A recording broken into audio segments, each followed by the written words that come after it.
Hello बच्चों, आइए प्रश्न को देखते हैं। प्रश्न है, फेफड़ों में ऑक्सीजन के साथ हीमोग्लोबिन के संयोजन को बढ़ाया जा सकता है। हमारे विकल्प हैं रुधिर में CO2 की सांद्रता को बढ़ाकर, रुधिर में ऑक्सीजन की सांद्रता को बढ़ाकर, रुधिर में ऑक्सीजन की सांद्रता को घटाकर और रुधिर में CO डालकर यानी कि कार्बन मोनोऑक्साइड डालकर। तो यहाँ पे बच्चों सबसे पहले हम बात करते हैं प्रश्न की मुख्य अवधारणा के बारे में।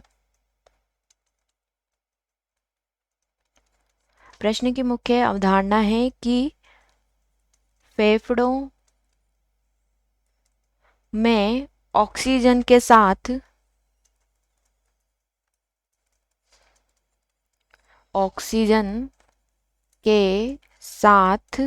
हीमोग्लोबिन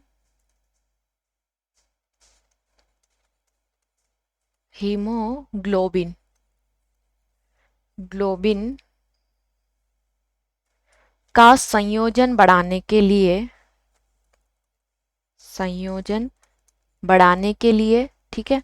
यहाँ पे संयोजन का मतलब क्या हो गया है कि कैसे जो है ऑक्सीजन हीमोग्लोबिन के साथ ज्यादा अटैच हो, तो संयोजन बढ़ाने के लिए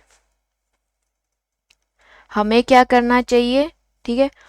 रुधिर में या कैसे जो है ऑक्सीजन की सांद्रता या ऑक्सीजन का संयोजन हीमोग्लोबिन के साथ बढ़ाया जा सके। कैसे बढ़ेगा, तो जब रुधिर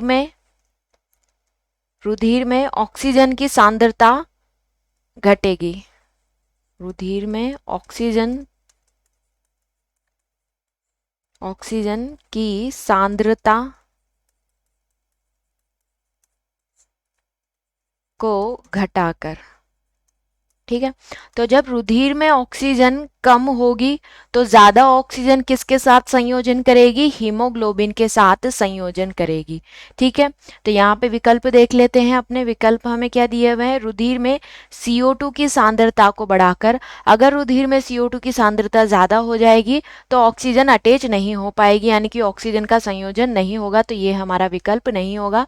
रुधिर में ऑक्सीजन की सांद्रता को बढ़ाकर, तो जब रुधिर में ऑक्सीजन की सांद्रता पहले से ही बढ़ी हुई है तो वो हीमोग्लोबिन के साथ संयोजन नहीं बढ़ाया जा सकता, तो ये भी हमारा विकल्प नहीं होगा। रुधिर में ऑक्सीजन की सांद्रता को घटाकर, तो रुधिर में ऑक्सीजन की सांद्रता को घटाकर हम क्या कर सकते हैं, फेफड़ों में ऑक्सीजन के साथ हीमोग्लोबिन के संयोजन को बढ़ा सकते हैं, तो ये हमारा विकल्प होगा।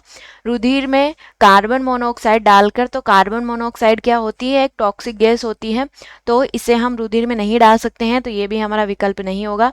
विकल्प सी सही विकल्प होगा। आशा करती हूँ आप इसे अच्छी तरह समझ गए होंगे। धन्यवाद।